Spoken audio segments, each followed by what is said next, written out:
The day a simple act changed lives. Every morning, the city woke up before Ahmed did. By the time his alarm rang at 6:15 a.m., the distant horns, the rumble of buses, and the call of vendors setting up stalls were already echoing through the narrow streets of Karachi. Ahmed lay still for a moment, staring at the cracked ceiling of his small apartment, calculating the day ahead like he always did: rent due next week, groceries running low, and another long shift at the printing press.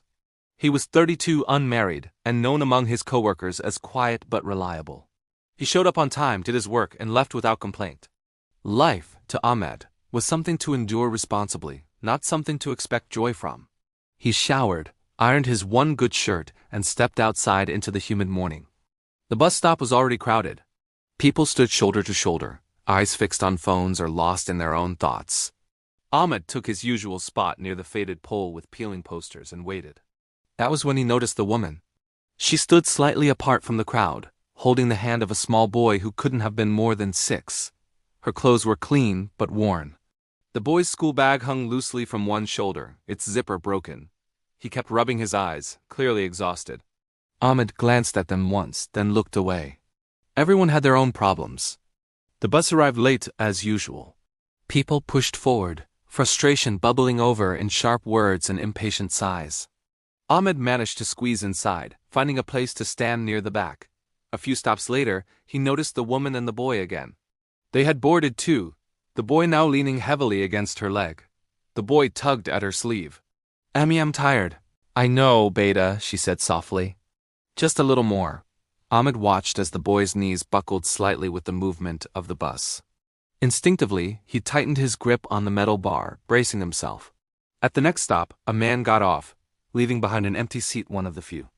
Before Ahmed could even think, someone else moved toward it. Then something unexpected happened. Ahmed heard himself speak.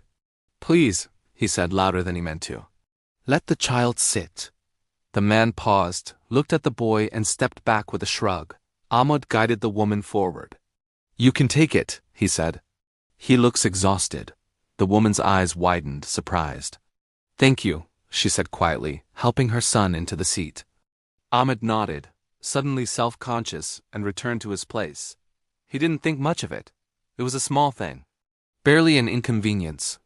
Yet the boy looked up at him with sleepy gratitude, his head resting against his mother's arm. A few stops later, Ahmed got off and walked the remaining distance to work. But something felt different, lighter, as if the morning air had shifted. At the printing press, machines roared and paper dust hung in the air. Ahmed lost himself in his tasks, aligning sheets, checking ink levels, stacking finished orders. Time passed as it always did. During the lunch break, he sat alone on the steps outside, unwrapping a simple sandwich.